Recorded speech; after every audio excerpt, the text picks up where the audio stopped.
Bangladesh private সংগঠনের সকল সদস্য ভাইরা সকলকে জানাই আসসালামু আলাইকুম। আপনারা সবাই এখানে কষ্ট করে এসেছেন, এই জন্য আপনাদের অনেক ধন্যবাদ। আমরা বাংলাদেশের প্রাইভেট যে সেক্টরগুলো আমরা আছি, আমরা বেশি লাঞ্ছিত বঞ্চিত। এই লাঞ্ছিত বঞ্চিতের কারণে আমরা আমাদের মনে করেন আমাদের কথা কেউ তো বলেন।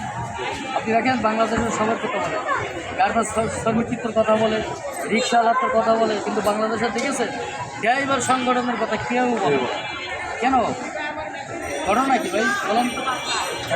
বাংলাদেশ দেশ যারা চালায় তাদের গাড়ি চালাই আমি যে স্যারের গাড়ি চালাই আমার সাথে সচিব, আপনি চালান হয়তো পুলিশের একজন ডিআইজির গাড়ি চালায়, এরা প্রত্যেকটা মন্ত্রণালয় সচিব ডাক্তার, যেহেতু আপনাদের গাড়ি চালাই না, তাহলে আমরা কিন্তু ক্ষমতাশালী সবাই, অথচ আমরা কি ড্রাইভার আমরা কোনো জায়গায় কোনো জায়গায় আমরা আমাদের কোনো কথার কোনো ভ্যালু থাকে না, আমাদের কোনো গুরুত্ব নাই, আমরা ইয়েতিন অসহায়, অথচ আমরা গাড়ি চালাই কি পাওয়ার বলি। তাহলে আমাদের অধিকারটা বাংলাদেশের সবচেয়ে বেশি থাকে। সংবিধানে কী আছে জানেন? বাংলাদেশে কিন্তু শ্রমিকের অধিকার বেশি, রাইট না? যে শ্রমিক কিন্তু আজকে বাংলাদেশের নির্যাতিত, লাঞ্ছিত, ঠিক আছে? আমাদের কোনো আমাদের কথা কেউ তো বলে না। আমাদের কথা আমাদেরকে আমাদের অধিকার আমাদের আদায় করে দিতে হবে। সন্তান যখন ছোটোবেলায় আমরা হয়েছি, মা কিন্তু আমাদের ফেলাই থেকে কাজে চলে গেছে, টেয়া করেছি, মা কিন্তু কোলের থেকে দুধ খাওয়াইছে। আমাদের অধিকার কিন্তু ছোটোবেলা থেকে আমরা আদায় করে দিচ্ছি প্রত্যেকটা মানুষ, তাই না? তো আমার কথা হলো ভাই, আপনারা যদি সংগঠন করার কি সবার মন মতো আছে কি? সবার আছে কি না? এখন আমরা যেখানে কথা বলবো যাবো, কিছুদিন পর আপনারা থাকবেন, এটা করলে কিন্তু সংগঠন হবে না। আপনারা যদি সবাই যদি থাকেন, যদি সবার ইচ্ছা আকাঙ্ক্ষা থাকে যে না আমরা সামনে কিছু করতে চাই, আমরা সামনে থাকবো, আপনাদের সামনে করে থাকার দরকার নেই।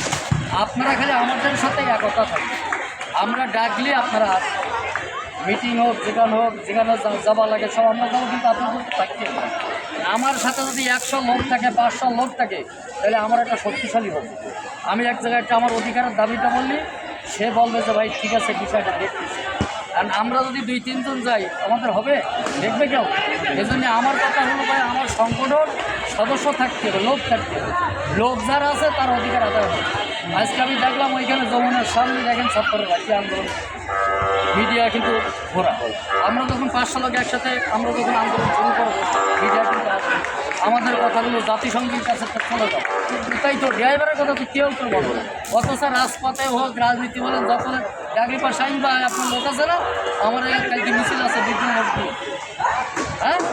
তাহলে আমরাই যাই এই রাজপথ আন্দোলন বলেন, যা বলেন, এই যে মশাই খাই, বৃষ্টি ভেজা, আপনার রোদি পড়া, এই শ্রমিক কিন্তু, রাইট কিনা? সব জায়গায় কিন্তু আমরা, অথচ আমাদের জায়গা অধিকার আমাদের কিছু জিরো, আমরা জিরো। আমরা প্রত্যেকটা মানুষের ফ্যামিলি আছে না ভাই? তাহলে আমরা যাই যে টাকা বেতন পাই, এই টাকায় আমাদের সংসার চলে। প্রতি মাসে প্রত্যেকটা ড্রাইভার ঋণ থাকে, আমি মনে করি। তাই ভাই আমি বলবো যে আপনারা সবাই একমত হয়ে আপনারা সদস্য বানাবেন এবং সদস্যগুলো নেবেন, ভালো লোক দিকে। আমরা এখানে ভালো কাজ করতে চাই, ভালো লোক চাই। আমি একজন আপনার ভাই বিবাদে পড়েছে, আমি যাবাই জন্য করতে পারি, আমরা সবাই জন্য যাইতে পারি। আর সংগঠন এমন একটা জিনিস, আমি একটু উদাহরণ দিই। উদাহরণ এমন যে ভাইকে চাকরি নাই, তাহলে আমরা 10 বাই 10 জায়গায় আসি না, কারোর কাছে না কারোর কাছে চাকরি তো আছে। ভাই কি 20 টাকা লাগবে? 1 মাসও 20 টাকা লাগবে না, আশা করি আল্লাহর রহমতে 3 দিন 2 দিন 1 সপ্তাহ এরকম, তারপরে চাকরি হয়ে যাবে। আল্লাহ না করুক আমরা কেউ অসুস্থ হয়ে গেলাম ভাই হাসপাতালে, তো ভাই যদি আমরা হাফ কেজি করে ফল কিনি, 10 জন ফল কিনলে 5 কেজি ভাই, জন্য কত? 5 কেজি। আমরা যদি একজন 100 করে টাকা দিই, তাহলে আমরা 100 লোক যদি টাকা দিই 100 করে, ভাই জন্য কত? আপনি উপকারী হবেন কিনা? সে এর নাম সংগঠন। সংগঠন আরও কি? যে আপনার রক্ত প্রয়োজন, কোথায় পাবেন রক্ত? টাকা দিয়ে রক্ত কেন লাগবে? কেন ভাই? আমরা ভাই আছে, আমাদের গায়ে আমরা এখানে যারা থাকবো, আমাদের প্রত্যেকটা ভাই আমাদের রক্ত, ঠিক আছে? ওইভাবে মন মানসিকতা থাকা লাগবে যে ভাই বিপদে পুলিশে ও দেখতে শাহিন ভাই আছে, ও আছে, আমার হয়নি ভাই, আমার ডিউটি আছে, এরকম কোনো কথা। আপনার সন্তান যদি বিপদে পড়ে, ডাক্তারের কাছে এটা দৌড়াই ছুটি, স্যারের কাছে ছুটি।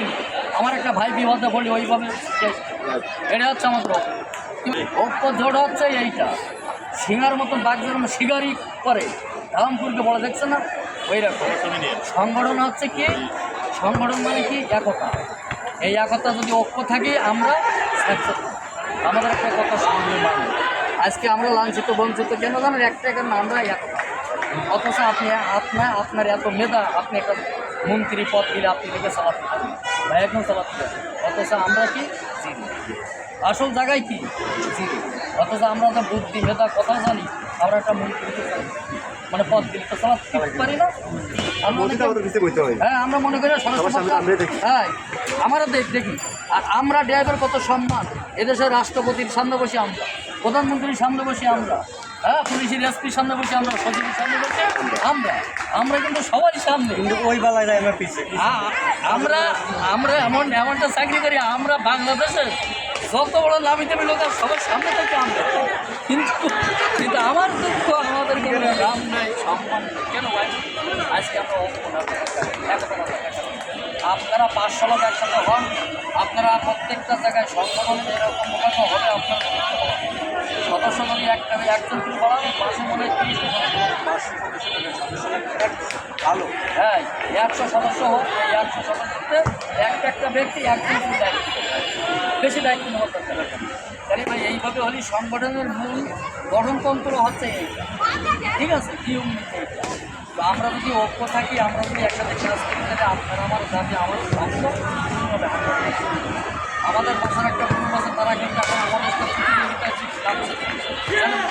ঠিক আছে আরেকটা জিনিস এই সংগঠনে বড় ভাই আপনি যে হোক না কেন আমি আপনার ছোটো হই না কেন আমাকে ওইভাবে সম্মান করতে একজনকে সম্মান করলে একজন সম্মান পাওয়া যায় শাহিন ভাই সভাপতি উনি কিন্তু অনেক কষ্ট করেন ঠিক আছে আমাদের সেরা সাহেব উনি অনেক কষ্ট করেন আমরাও অনেক কষ্ট করি সবাই